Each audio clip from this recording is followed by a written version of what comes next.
Welcome back to the deep dive. Today we are doing something a little different. We are. Usually when we crack open a new report or, a white paper on health technology, we're kind of bracing ourselves for the next big thing. Right. You know the drill. It's always about more. More sensors, more AI, predict more, intervene sooner. It's this constant drumbeat of, well, we can track everything, so we should. It's the standard operating procedure of the entire industry at this point. The assumption is always that that expansion is just synonymous with improvement. Yeah. If your competitor tracks steps, you track heart rate. If they track heart rate, you track oxygen levels. It's an arms race of data collection. And frankly, it can be exhausting just to keep up with the promises these devices make. Exhausting is the exact right word. I feel like half the notifications on my phone are health apps trying to optimize my existence. But today, we're looking at a document from the FinchQ team that feels like it's picking a fight with that entire philosophy. We are breaking down their source material called The Architecture of Restraint, FinchQ in the Context of Care. It is a fascinating title, isn't it? Yeah. The Architecture of Restraint. It sounds almost like a philosophy manifesto rather than a tech spec. Exactly. And their core argument is, well, it's really counterintuitive. They are arguing that to actually build trust and support your independence, a system shouldn't try to do everything. In fact, it should consciously, intentionally do less. Yes. It's a pitch for minimalism, but high-stakes minimalism. I wouldn't even call it minimalism, honestly. That implies it's just an aesthetic choice. This is really about engineering discipline. Okay, discipline. The central thesis here is that a tool designed with intentional limits, a tool that knows exactly what it is not supposed to do, is actually better at supporting human independence than a tool that tries to be a hero. Trying to be a hero. I really like that phrasing. So our mission for this deep dive is to unpack that exact idea. How can doing less actually be better? Right. How does a piece of technology knowing its place help a user more than, say, a supercomputer that tries to solve every single problem at once? To understand that, we really have to look at the first big concept in the text, which is the distinction they make between ambition and trust. Right. Because in the tech world, ambition is usually the currency. Right. I mean, we celebrate the companies that try to solve death or fix healthcare entirely. Exactly. Ambition usually looks like expansion. We see a problem and we build a feature. We see another problem and we build another feature. We end up with this Swiss Army knife approach. Yeah. But FinchQ argues that while ambition is about what you can do, trust is built on what a tool refuses to claim. That is such a strong line. Trust is built on refusal. But let me play devil's advocate here for a second. Go for it. If you're a user and you're paying good money for a health device, don't you want the Swiss Army knife? If you're managing a chronic condition, or maybe you're worried about aging parents, isn't more inherently safer, why would you want a device that says, nope, I don't do that? It is the intuitive reaction. We're conditioned to think more features equal more safety. But the document counters this with the concept of dilution. Dilution. Unpack that for us. The argument is that when a single tool tries to absorb the roles of a doctor, a nurse, a lifestyle coach, and an emergency response system, it dilutes its core effectiveness. It gets spread too thin. Exactly. It becomes a jack of all trades, master of none. But in healthcare, being a master of none is actively dangerous. Because if it fails at one thing, you just lose trust in the whole thing. And it creates massive confusion about responsibility. Imagine a map app on your phone. You trust it to show you the road. But if that app also tried to steer your car and, occasionally tried to diagnose why your engine was making a weird noise, you would completely stop trusting it as a map. Exactly. It becomes a mess of confused responsibilities. So FinchQ is positioning itself as a tool that knows its place. And they're framing that strict boundary not as a lack of capability, but as a primary feature. Precisely. They are saying, look, we are not the doctor, we are not the ambulance, we are the map. And because we are only the map, you can trust this map implicitly.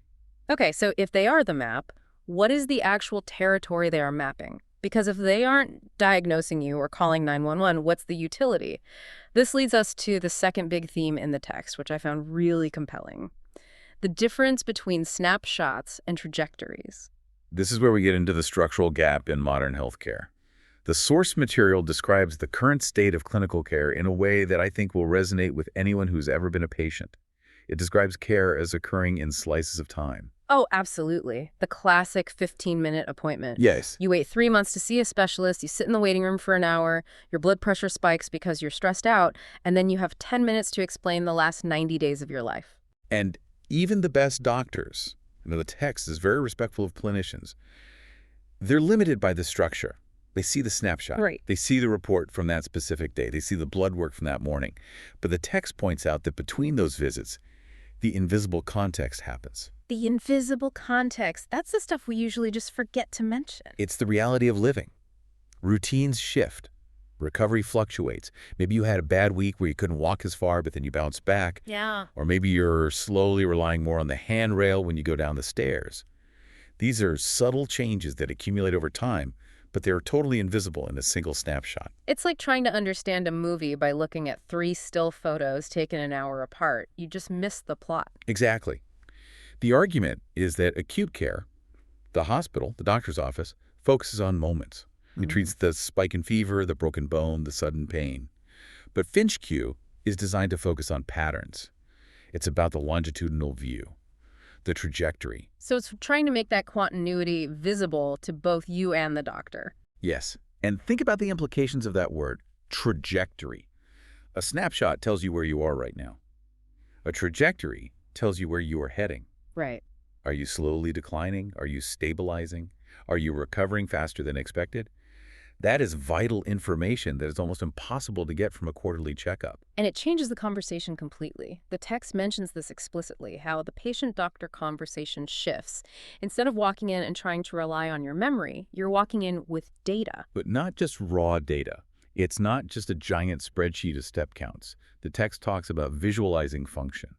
The goal is to make long-term functional patterns intuitive to see.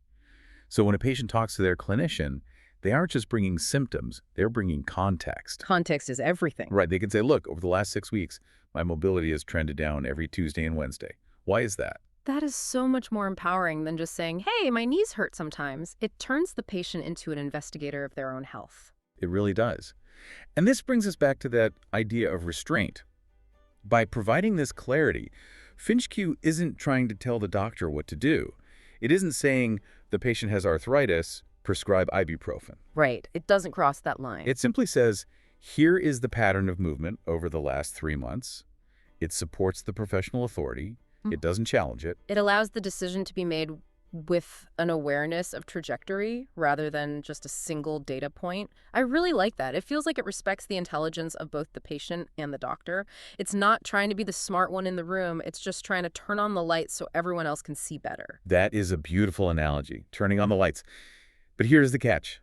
To keep the lights on without causing a fire, you need those strict boundaries we mentioned earlier. We need to talk about the no list. The no list. This is the section where they explicitly list what FinchQ will never do. And for a tech company, this is pretty bold. Usually companies leave the door open. They say, we don't do this yet. But this seems definitive. It is absolute. The list is FinchQ does not diagnose. It does not assign medical categories. It does not determine treatment. And crucially, it does not provide emergency response. I want to stop on no diagnosis for a second, because technologically, we probably could do that, right? I mean, if the AI sees a gait pattern that looks exactly like Parkinson's or a recovery stall that looks like an infection, why not flag it? Isn't it almost unethical not to tell the user? The source argues the exact opposite, actually. They argue that it is unethical to pretend an algorithm can understand the full clinical picture. Oh, interesting. Think about it. A changing gait speed could be a neurological issue. Sure. But it could also be that you bought new shoes that fit poorly. It could be that it's icy outside. It could be that your hip hurts. Context again. The machine sees the what, but it has no idea what the why is? Exactly. If the machine diagnoses, it is guessing. And if it guesses wrong, it causes needless anxiety or, worse, a false sense of security. If the machine simply reports the change, you are walking slower, it invites you and the clinician to figure out why.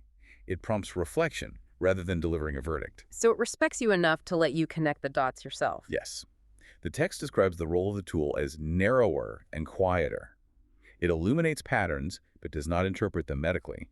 It supports reflection, but does not direct action. That distinction between supporting reflection and directing action, that feels really important. It is the core of their philosophy of independence. If an app tells you, stand up and walk now, it is bossing you around. It is taking control. If it shows you a chart saying you haven't walked much this week, it is inviting you to make a choice. It puts the agency back on you.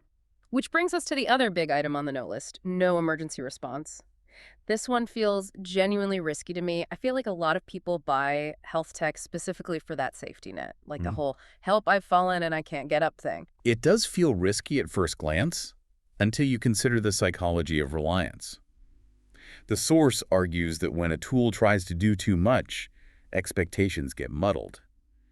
If you are wearing a device and you think it's monitoring you for a heart attack, or you think it will call 911 if you fall, you might behave differently. You might take risks you wouldn't otherwise take, or you might ignore your own body because you're just waiting for the device to beep. Exactly. You outsource your survival instinct to the machine.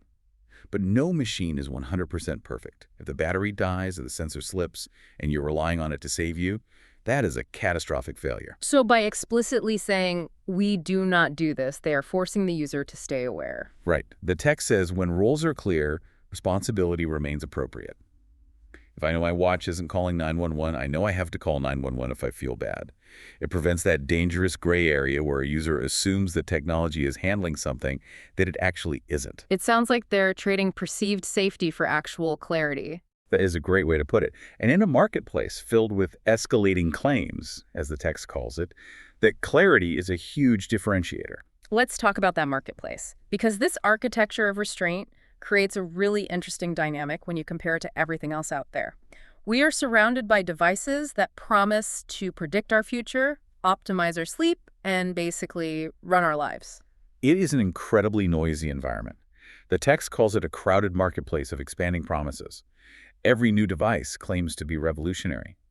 But the FinchQ team argues that in this kind of noisy environment, restraint acts as a signal. A signal of what? A signal of trustworthiness. Think about the reliability penalty. We all have apps that notify us constantly. Time to breathe, time to stand. You have a meeting. Half the time, they are wrong or just completely irrelevant. Oh, easily more than half. I ignore 90% of the notifications I get. Exactly. When a system tries to predict everything, it inevitably gets things wrong. It cries wolf. And once it cries wolf, you stop trusting it. You stop listening. FinchQ's argument is that by doing less, by only showing you valid longitudinal data of your own movement, they avoid that penalty entirely. So when it does show you something, you actually pay attention. You listen because it has never lied to you, and it has never tried to guess at something it didn't know. The text argues that a tool that knows its place doesn't shrink in importance, it becomes more reliable. By refusing to make claims it can't back up, it guarantees that the data it does provide is rock solid. It reminds me of that old saying about how you trust the person who admits what they don't know. Precisely.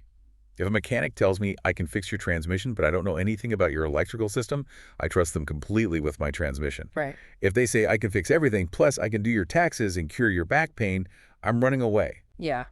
I am definitely not letting that guy do my taxes. So the ultimate goal here isn't just to have a reliable tool. It's about you, the person using it.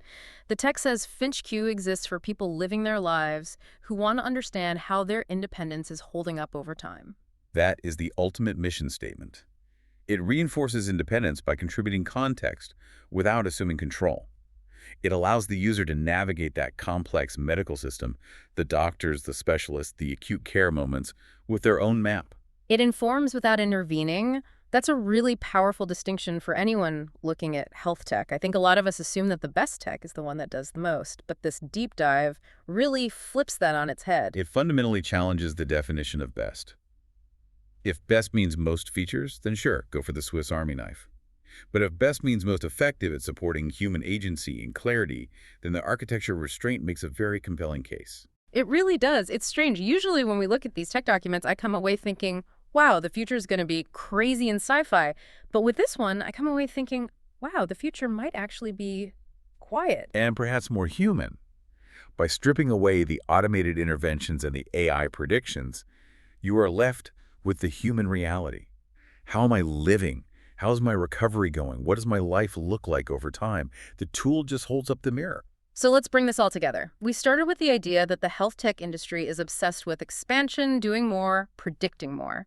Then we introduced FinchQ's counter-argument that trust and independence are built on restraint and clear limits. We unpack the gap in modern care, the difference between the slice of time a doctor sees and the trajectory of real life. Yeah. We discuss how FinchQ aims to fill that gap by visualizing patterns, helping you bring the invisible context into the exam room. We debated that no list, no diagnosis, no emergency response, and we realized that while it feels risky at first, those boundaries actually prevent confusion and keep the responsibility where it belongs, with the person. And finally, we saw how restraint functions as a signal of trust. In a world of noise, the tool that speaks clearly and stays in its lane becomes the one you actually rely on. It's a shift from technology that intervenes to technology that informs. And honestly, for anyone who has ever felt overwhelmed by notifications and nudges and smart suggestions, that sounds pretty appealing. It creates a space for the user to breathe and think.